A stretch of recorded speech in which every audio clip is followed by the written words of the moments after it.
Topic பார்க்க போகிறோம்னா finally joker 2 a lot of கான்ட்ரவர்சிக்கு அப்புறம் ரிலீஸ் ஆயிடுச்சு அப்படின்னு சொல்லலாம். ஸோ இன்றைக்கி நம்ம இந்த படத்தை ரிவ்யூ பார்க்குறதையும் தாண்டி இந்த படத்தை யாரெல்லாம் பார்க்கலாம் அண்ட் பார்க்கலாமா வேணாமா, பார்ட் 1ஓட லெகசியை இது கேர் அவுட் பண்ணியிருக்கா இல்லை இது ஒரு வர்த்தி ஆர் நீடட் சீக்குவலா அப்படிங்கிறதா இந்த வீடியோவில் கம்ப்ளீட்லி நம்ம டீட்டெயிலாக அனலைஸ் பண்ண போகிறோம். So this lazy reviewer, welcome to my YouTube channel.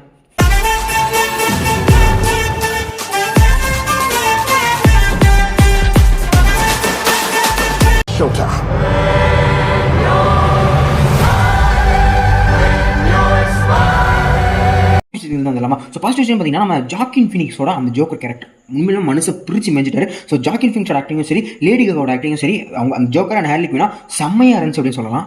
அவங்க ஒர்க்கு அவ்வளோ சூப்பராக இருக்காங்க சொல்லலாம். பிகாஸ் நம்ம ஜாக்கின் ஃபினிக்ஸ் வந்து ஒரு குறிப்பிட்ட சீக்வன்ஸில் அந்த ட்ரைலர்லாம் ரிலீஸ் ஆகிறதுக்கு முன்னாடி ஒரு 37 ஸ்கிரிப்ட்ஸ் ரிலீஸ் பண்ணாங்க. ஸோ கிளிப்ஸில் ஒரு மலையில் நின்று அழுதுட்டு இருப்பாரு தெரியுமா, அந்த மாதிரி ஐ மீன் சிரிச்சிட்டு இருப்பாரு சோகத்தில். ஸோ அந்த மாதிரி சோகத்தில் சிரியக்கூடிய ஒரு சீக்வன்ஸில் தேட்டரில் அவ்வளோ செம்மையாக பெர்ஃபார்ம் பண்ணிப்பார் படத்தில். ஆனால் தண்ணி கோர்ட் ரூமில் நிறைய சீக்வன்ஸ்லேயே இருக்கும், பேசக்கூடிய சீக்வன்ஸாக இருக்கட்டும் அண்ட் சிரிக்கக்கூடிய சீக்வன்ஸாக இருக்கட்டும் செம்மையாக பெர்ஃபார்ம் பண்ணியிருப்பார். குறிப்பாக இவரே வாதாடுற மாதிரி ஒரு சீக்வன்ஸ் இருக்கும். அது கேட்கும்போது கன்சர்னாக இருந்தாலும் ஜட்ஜது ஓகே சொல்ல மாதிரி சொல்லியிருப்பாங்க. அதுக்கு ஒரு ரீசன் கொடுத்து அதை கன்வின்ஸ் பண்ண ட்ரை பண்ணியிருப்பாங்க. ஸோ அவரே வாதாடக்கூடிய சீக்வன்ஸ் எல்லாம் உண்மையிலுமே மனசை மிரட்டி இருப்பாருன்னு சொல்லலாம். டிவியை பார்த்து பேசுறதுலேருந்து திரும்பி மக்களை பார்த்து பேசுகிற வரைக்கும் எல்லாமே தரமாக மிரட்டி இருப்பாரு. ஸோ அவரோட ஆக்டிங் ஒரு ஜோக்கரா ஒரு மனசு இப்படி தான் இருப்பான் அப்படிங்கிற மாதிரி அவ்வளோ சூப்பராக பெர்ஃபார்மன்ஸ் பண்ணிருப்பாரு. அண்ட் நிறைய பேர் வந்து இவரோட சைல்ட்ஹுட் ட்ராமா பற்றி அப்படி பேசிட்டு இருக்கிற சமயத்தில் இவருக்கு ஒரு க்ளோஸ் அப் ஷாட் வச்சிருப்பாங்க. அந்த இடத்துல இவரோட அந்த கண்ணு நடிக்க சொல்லுவாங்க, அந்த மாதிரி அந்த கண்ணிலே ஒரு எமோஷனை கொடுக்க ட்ரை பண்ணியிருப்பாரு. அவ்வளோ சூப்பராக அமேசிங்காக நடிச்சிருந்தாங்க. லேடிகாவும் கிட்டத்தட்ட அந்த மாதிரி சேர்த்துக்கலாம். ஸோ லேடிகாவும் ஒரு எக்ஸப்ஷன் தான், அதுக்கு நான் அப்புறம் வரேன். அடுத்தது இந்த படத்தில் அவங்க ஏகப்பட்ட சீன்ஸ் தான், முக்கியமாக அந்த கோர்ட் ரூம் சீன்ஸாக இருக்கட்டும், நிறைய முக்கியமான எமோஷனல் சீன்ஸாக இருக்கட்டும், செம்மைய பில்டை ஒரு ஹைக்கே வருது அப்படின்னு சொல்லலாம். ஸோ நிறைய இடத்துல ஃப்ளாட்டாக ஃபீல் ஆனாலும் சில இடத்துல உண்மையுமே செம்ம ஹைக் வருது. பட் ஆனால் ஹைக் வந்ததுக்கப்புறம் ஒரு இடத்துல அது உடையுது. அதுக்கு நான் பின்னாடி வர நெகட்டிவ்ல. பட் ஆனால் பாசிட்டிவ்ல பார்த்தீங்கன்னா ஒரு சீனை செம்மையாக பில்ட் பண்ணி செம்மையாக ஹைக்கு கொண்டு போகிறாங்க. அது உண்மையிலுமே டாட் ஃபிலிம்ஸை பாராட்டே ஆகணும் அந்த ரைட்டிங்க்கு. பட் ஆனால் அது வேற ஒரு இடத்துல உடையுது, அதுக்கு நான் பின்னாடி வரேன். ஸோ எனக்கு திறந்து பிஜிஎம் வேணால் சொல்லலாம். அந்த பேக்ரவுண்ட் மியூசிக் வந்து ஜோக்கர் ஒன் அளவுக்கு இல்லை, பட் இருந்தாலும் ஸ்டில் இட்ஸ் ப்ரெட்டி குட் அவ்வளோ அப்படின்னு தான் சொல்லலாம். அண்ட் மியூசிக்கல்னு சொல்கிற சமயத்தில் பெருசாக எனக்கு எந்த ஒரு சாங்ஸும் பிடிக்கல இல்லை புரியல மாதிரி என்ன வேணா வச்சுக்கோங்க. But it's all good. பாசிட்டிவ்னு சொல்கிற சமயத்தில் எனக்கு பிரச்சனை. இந்த படத்தோட குவாலிட்டி உண்மையிலுமே தாறுமாறான குவாலிட்டி. ரீசெண்டாக வரக்கூடிய நிறைய விஎஃப்எக்ஸ் மூவிஸில் அந்த குவாலிட்டிங்கிற ஒரு விஷயம் கண்டிப்பாக அடி வாங்குது. பட் இந்த படத்தில் அந்த குவாலிட்டிங்கிற விஷயத்தில் தரமான சம்பவம் பண்ணியிருக்காங்க.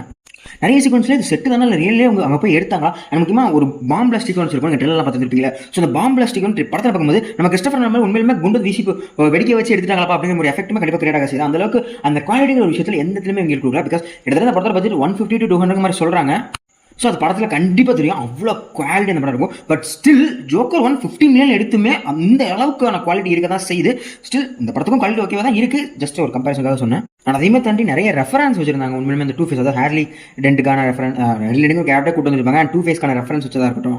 அப்புறம் நம்ம பழைய ஜோக்கர் ஹீத் லெட்ஜர் ஜோக்கர் இருக்கார் தெரியுமா, வை சோ சீரியஸ், அது அவரோட ஐகானிக்கான டைலாக். அந்த டைலாக் இந்த படத்தில் கண்டிப்பாக வருது. அந்த சீக்வன்ஸ் எல்லாமே செம்மையாக அமைச்சிருந்தாங்க. ஸோ இதெல்லாம் ஒரு பாசிட்டிவ் பேன் எனக்கு தோணுச்சு. இப்போ ஃபர்ஸ்ட் நெகட்டிவே மியூசிக்கலி தான். இந்த படத்தை எவன் மியூசிக்கலி கொடுக்கணும்னு சொன்னான்னு தெரியல, அவங்க கிட்ட சொன்ன கொண்டு வந்து நினைக்கிறேன். ஃபர்ஸ்ட் படம் ஒரு கிளாசிக்கல் மூவி, அதை மியூசிக்கலாக பார்த்து கெடுத்து வச்சிருக்காங்க உண்மையுமே. அது ஏன்னா ஒரு சீக்வன்ஸ் வந்து செம்மையாக பில்டு ஆடியன்ஸோட அப்போ தான் கனெக்ட் ஆகி உட்காலி ஜோக்கர் என்ன ஏதோ பண்ண போடுற வேற லெவல் இருக்கு அப்படின்னு சொல்ல சமயத்தில் அண்ட் எமோஷனலாக கனெக்ட் ஆகி ஒரு இடத்துல பிரேக் ஆகி ஒரு இடத்துல என்னடா அப்படி நடக்க ஃபீல் பண்ணக்கூடிய சீக்வன்ஸில் டக்குன்னு கட் பண்ணி இந்த சாங்கை போடுறது செம்ம இரிட்டேட்டிங்காகவும் அந்த படத்தை கூட நம்மளை கனெக்ட் பண்ண விடாத ஒரு லேகான ஃபீலாகவும் கண்டிப்பாக கொடுக்க தான் செய்யுது. ஸோ அந்த அளவுக்கு ரொம்ப அந்த எக்ஸிகியூஷன் ரொம்ப மட்டமாக தான் இருந்துச்சு. ஆனால் அதை தொடர்ந்து இந்த படத்தில் கூட சில மியூசிக் சொல்லி நல்லா இருந்துச்சு. அந்த படத்தில் ஸ்டார்டிங் வரக்கூடிய அந்த WB லோகோட போட்டு அனிமேஷன் ஸ்டைல் ஒன்று பண்ணியிருப்பாங்க. அது உண்மையாக சூப்பராக இருக்கும். அந்த இடத்துல வரக்கூடிய சீக்வன்ஸ் 2-3 இடத்துல வரக்கூடிய ஹேர்லி குயின் அண்ட் ஜோக்கரோட சேர்ந்து வரக்கூடிய அந்த மியூசிக்கல் உண்மையாக நல்லாவே இருந்துச்சு.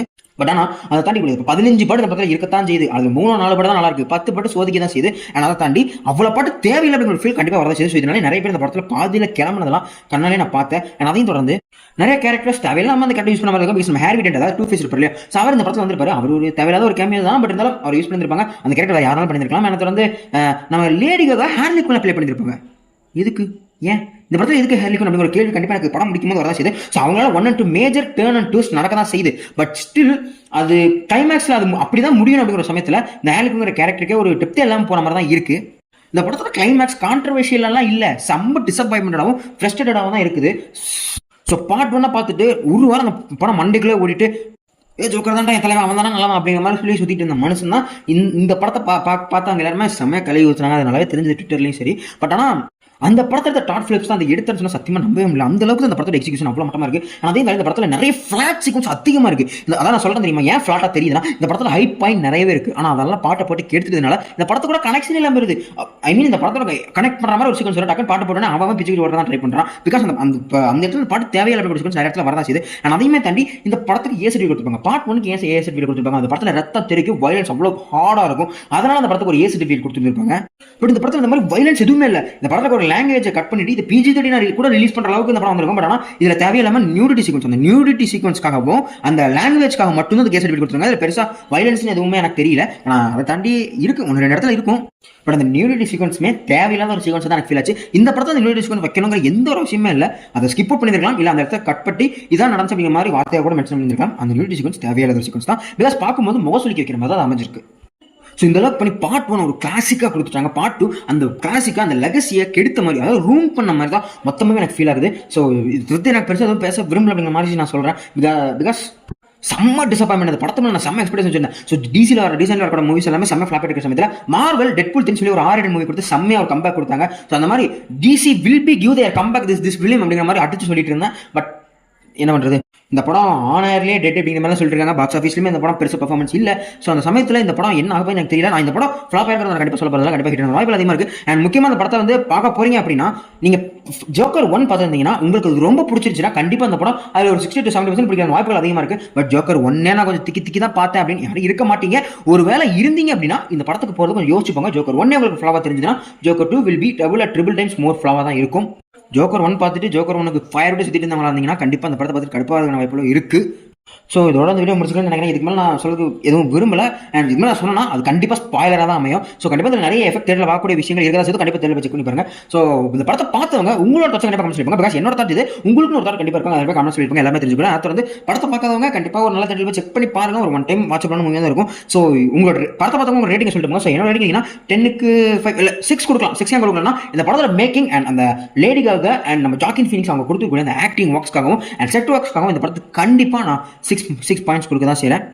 It's bad but not too பேடுங்கிற மாதிரி எனக்கு ஃபீல் ஆகுது. பட் இருந்தாலும் இன்னும் கொஞ்சம் பெட்டராக கொடுத்துருக்கலாம்.